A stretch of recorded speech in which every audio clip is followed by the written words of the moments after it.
I live in a house of rules. Let me explain. I moved here 3 months ago, flat number 27. It was a repossession. I never met the previous owner, and to date know him only from the post I received in his name. I could make up stories of him vanishing or his screams being heard in the darkness one night. I could make exaggerated claims about all of this, but this is neither a work of fiction nor is it written to entertain. I had just gotten a new job, a promotion I had waited years for. This was meant to be the next step to greater things, but I needed to move quickly to save on a long drive each day. When I found this place, I was overjoyed. It was well located, within my price range, and apart from being extremely rundown and dirty, had so much potential. It's a duplex apartment with a guest room and a spare bathroom on the ground floor, dressing room, and several storage rooms on the top floor. The purchase was a complicated one, due in part to the poor record keeping and the loss of deeds and plans of the house, which should have taken a month from start to finish, took 4 times as long. Because of the length of time, I took several viewings and each time was amazed by the windows and cupboards that I could not recall from previous visits. The rooms seemed bigger and lighter, more inviting. Even the estate agent was baffled that her property listing documents were constantly wrong. The neighbors in the block of flats are a strange lot. They don't talk. They keep to routines you can set a clock by. When I first moved in, I tried to invite them to a housewarming party, so desperate was I to meet new people. Not one of them came. They get in at the same time every day, but they never leave their houses after that. I never hear them moving around at night. One of them, a nervous man from upstairs who constantly fidgets and glances around, apologized afterwards. He explained his lack of attendance was simply that he wasn't allowed to, as he was the only one I had gotten to know since the move. I did my best to become friendly with him, and even felt like I was making headway.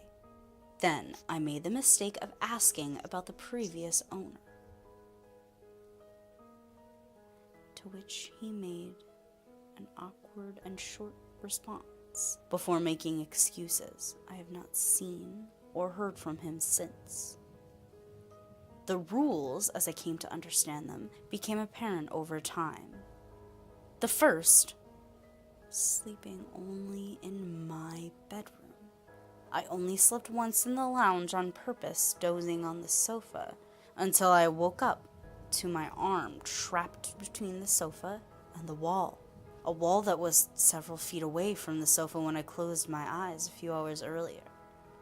I was overcome with a familiar feeling that I was somewhere I shouldn't be. This feeling wouldn't leave me until I hurriedly stumbled to my bed. I felt truly safe there under the blankets, like a scared little child. I fell asleep once more in the lounge after that, by accident. I was woken once again with a feeling that I should leave. This time, however, a sweater I had left across the room on the radiator was tied around my neck and pulled tightly enough to leave striking marks on my throat. The rule of sleeping only in my bedroom stands alongside others, countless others. I learned that I should clean up my dishes immediately. When I stepped out of the kitchen after depositing my plate in the sink, I sat down on a safety pin that was jutting out of the back of the sofa. I learned not to take too long in the shower when the water suddenly turned scalding hot and remained so no matter how desperately I tried to turn it off. And then was inexplicably normal when I tried it moments after. I learned that I must vacuum and keep the place clean, that I must not waste electricity, and that no matter what noises I hear at night, I should never, ever explore. Another rule is that guests are not welcome. The last time I had a guest, it was a friend who invited themselves, despite my concerns that I could not air down for the weekend by making arguments to come and see me until I relented. How could I not? I was scared. I spent the entire time terrified for their safety and pretty much drove them away with my strange behavior.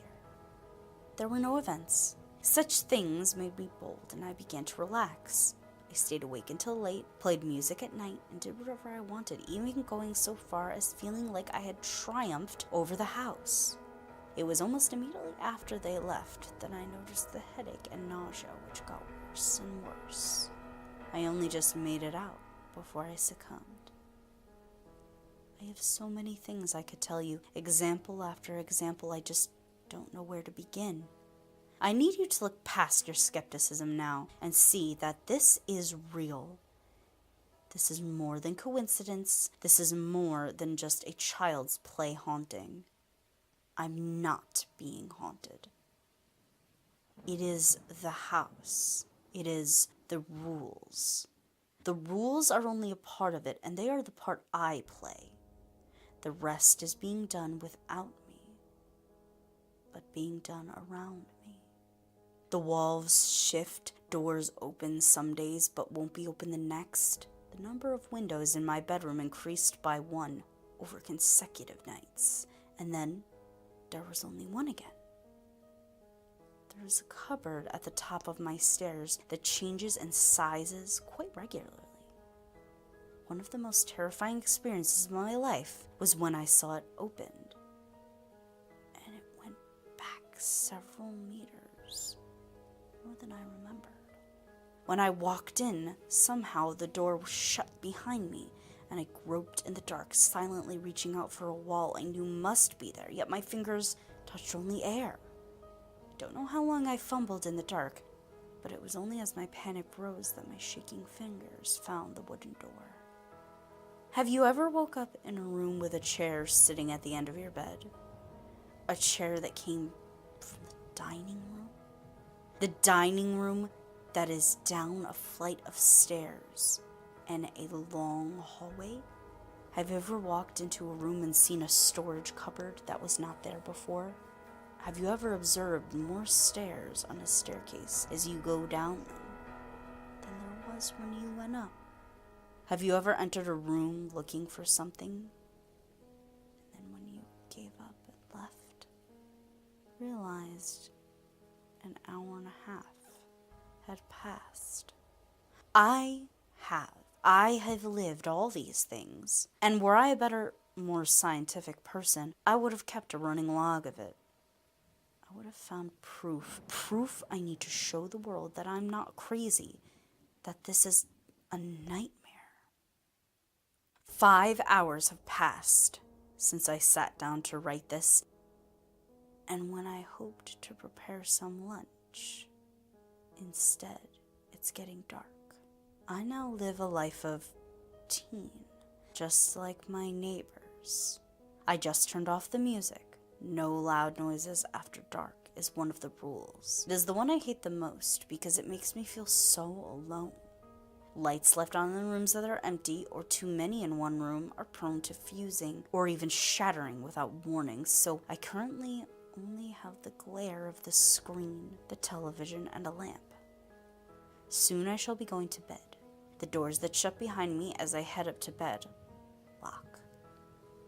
And I will wake up in a room with windows, wherever they please, and doors that may or may not open to cupboards that can be as small or as big as each variation allows. The television in the room has a satellite connection, and with it, countless channels. Right now, all are a fuzz of static except for National Geographic, so I am forced to listen to a documentary on carnivorous plants as I type. I try not to dwell on the exhaustion of a beetle on the screen, as it tries in vain to escape from the prison that will soon digest it.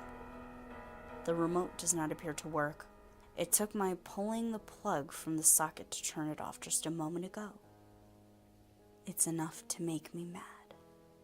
I could push the neighbors to talk more. I could rebel against the rules. I could start a fire and burn the house to the ground. But I can't. I've been coached like a dog. I feel like the punishments would also be worse. Needless to say, I have scars that will be with me for the rest of my life. All I can hope is that someone sees enough to spot my cry for help and that they find a way to contact me so I can get a lifeline. I fear for my safety. For punishment for breaking the rules. Please help. Perhaps there's still hope. But the truth is, I'm scared. Scared of what touched me the night before last. I'm scared of what left a pair of scissors in my slippers.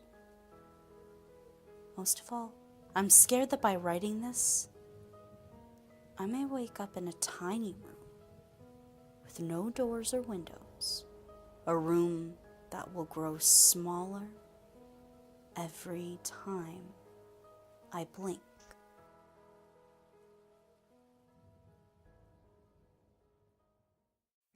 Hi, 207, it's Miss Viola Swamp. Thanks for listening, commenting, and subscribing. Go check out my Facebook page and leave suggestions for stories you want to hear. I hope to see you in class next time.